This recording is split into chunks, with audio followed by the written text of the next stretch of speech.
Salah satu kisah dari kesederhanaan hidup seorang Fatimah, zuriyah Nabi, yang dimana dengan suaminya yaitu Ali bin Abi Thalib menghadapi berbagai macam cobaan, yang dimana kita tahu sendiri bahwa kisah cinta beliau ini sangat luar biasa, bisa menjadi inspirasi ya.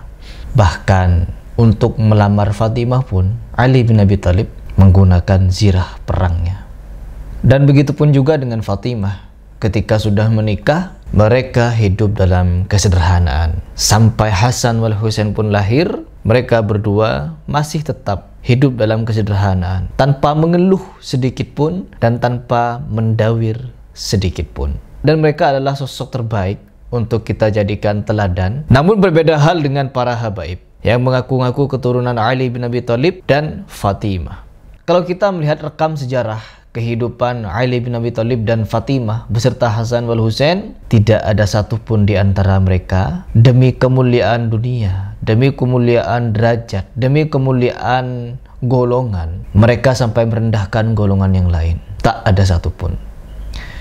Namun para habaib, perhatikan baik-baik, para habaib kalau tangannya tak dicium bolak-balik, tak dimuliakan, sampai-sampai orang itu ruku-ruku di hadapan mereka, mereka tidak senang.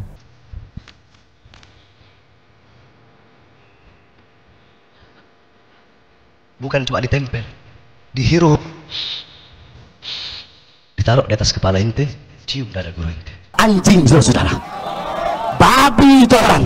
Sampai-sampai ada pernyataan dari habaib, dan habaib ini paling konyol, dawir, doktrin dan lain sebagainya. Sampai-sampai dia mengatakan air liur Habib, air liur habaib itu menjadi rebutan orang sedunia. Beliau kutub zamannya, umurnya 100 lebih. Beliau di akhir hayat nggak bisa bicara, sudah sampai nyon sewu, sampai keluar apa? Air liurnya itu. Nah, tisunya itu yang gerebutan wong sak donya. Tisu liurnya beliau. Barokah kutub. Apa ini maksudnya? Ungkapan-ungkapan semacam ini bertujuan untuk apa? Menjadi rebutan orang sedunia. Sedunia yang mana? Apakah saya bagian dari dunia itu? Atau siapa? Dunia yang mana yang Anda maksud? Dunia gaib. Habib Umar didoktrinkan kepada umat bahwa ketika saya mengaji akhlak Nabi Muhammad SAW, melihat senyumannya, melihat tingkah laku Nabi Muhammad SAW, semuanya ada di Umar bin Hafiz. Saya tuh paling senang kalau lihat Habib Umar, paling senang. Habib Umar itu, kalau saya ngaji sifat-sifat akhlak Nabi, ya, itu saya paling pas melihatnya gitu. Susah saya mengungkapkan itu. Jadi kalau saya lihat Habib Umar senyum itu, saya tuh kayak ngerasa lagi ngaji gitu ya, tentang bagaimana senyumnya Nabi dan sebagainya. Itu, jadi kita tuh melihatnya juga senang, nyaman. Nggak percaya silahkan Bu, belajar tentang senyumnya Nabi. Ustadz Adi Hidayat yang mengungkapkan itu. Promosi besar-besaran. Dan tak berhenti sampai di situ teman-teman. Untuk mengagungkan klan Ba'alawi ini, sampai-sampai mereka ini tisu bekas dilapkan kepada keringatnya Habib. Keringat, ini keringat yang keluar dari tubuhnya Habib Umar bin Hafiz. Dihargai berapa? Direbut berapa sama jemaahnya? Kata Rehan berapa? 200 juta. Ini tisu berapa harganya tisu ini? Tapi kalau sudah dilapkan, diusapkan ke mukanya Habib Umar, 200 juta ditawar semua. Ya, doktrin gila-gilaan, sampai-sampai keringat pun dihargai 200 juta. Tisu yang tidak seberapa berharga itu, ketika mengelap keringatnya Habib Umar, Umar bin Hafiz duduk nih, ya, duduk seperti ini, bangkit dari tempat duduknya.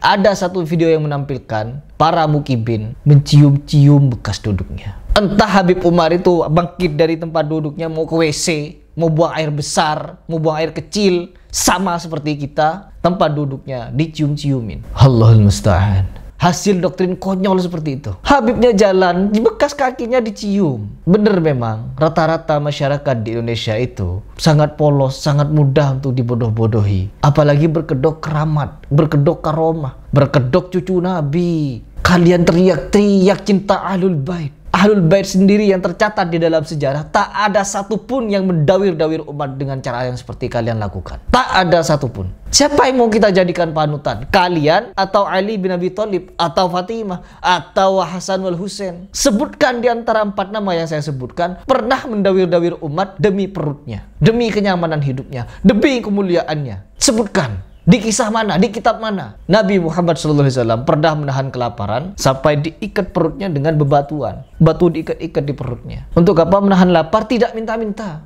Hanya demi perut. Oh enggak kalau Habib-Habib sekarang. Demi memuliakan dirinya. Demi memuliakan nasabnya yang tersambung pada Al-Faqih Muqaddam. Siapa namanya? Abu Bakar bin Salim. Yang bisa mi'raj puluhan kali dalam semalam itu. Demi ini, agar mereka terlihat keramat. Dipuja-puji, disanjung-sanjung, dianggap sebagai orang yang paling mulia. Outputnya apa? Kemana-mana golongan Ba'alawi. Kalau bukan dawir, ya mendoktrin. Hanya sedikit yang mengajarkan Al-Quran dan Sunnah. Oknum-oknumnya yang seperti ini banyak. Apalagi yang memfitnah-fitnah seperti Habib Jindan itu.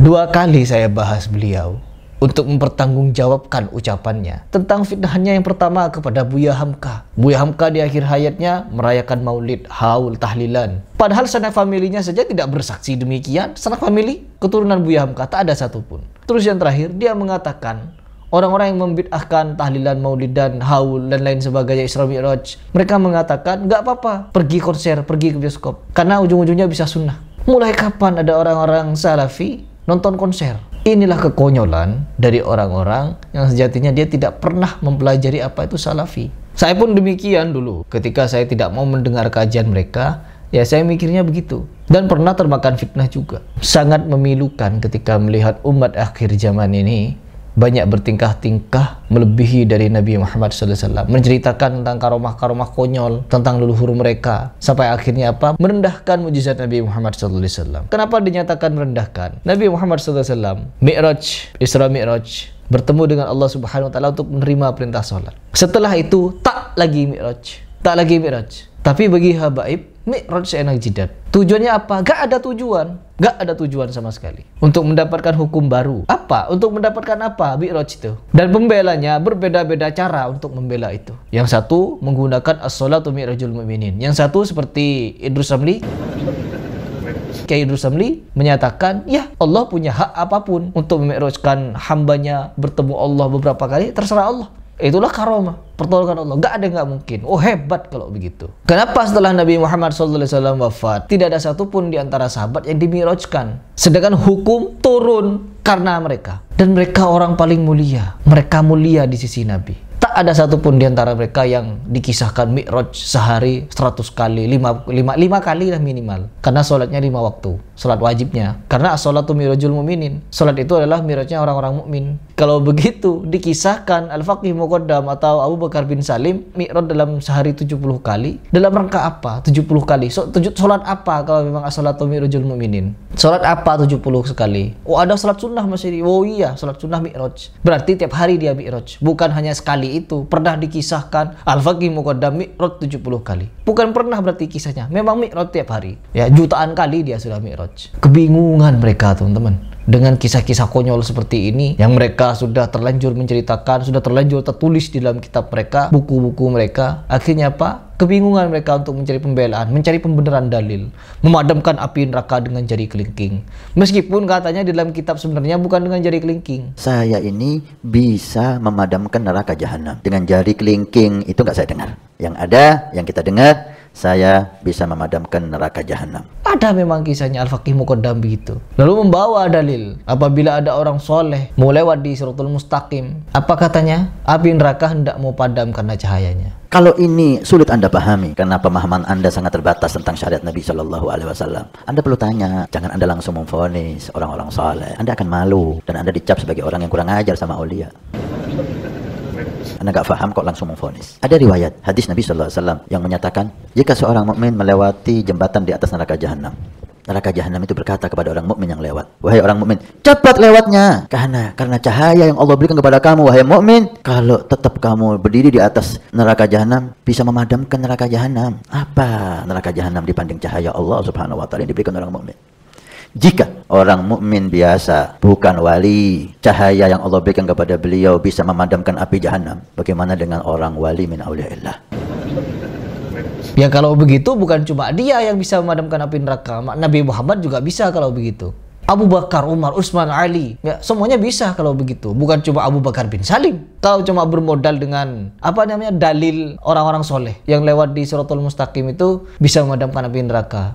Kalian dengan kedunguan mencoba untuk membela kisah-kisah konyol seperti ini, ya dengan cara yang konyol pula. Makanya di sini saya sangat getol untuk memberikan pembahasan tentang doktrin-doktrin konyol seperti ini agar apa? Agar umat mikir. Kalau tidak mau berpikir, kalian akan selamanya dibodoh-bodohi oleh kisah-kisah konyol seperti itu. Beda halnya dengan mukjizat Nabi Muhammad SAW, Mi'raj, benar-benar dikisahkan. Jadi mari, apalagi sampai didoktrinkan air liurnya jadi rebutan orang sedunia, konyol ini. Semoga kalian bisa berpikir, mereka ini datang ke Indonesia apa tujuannya? Kenapa mengajarkan Islam dengan cara-cara yang seperti ini? Ini batil, ini cara batil ini. Seperti Profesor Manahem Ali. Katanya apa? Ini adalah kemungkaran yang sangat-sangat luar biasa berbahaya. Perlu untuk kita bahas, perlu untuk kita luruskan. Kenapa? Korbannya banyak.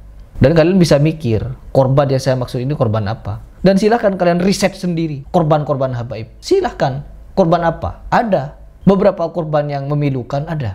Silahkan riset sendiri. Liur katanya, jadi rebutan. Ya Allah.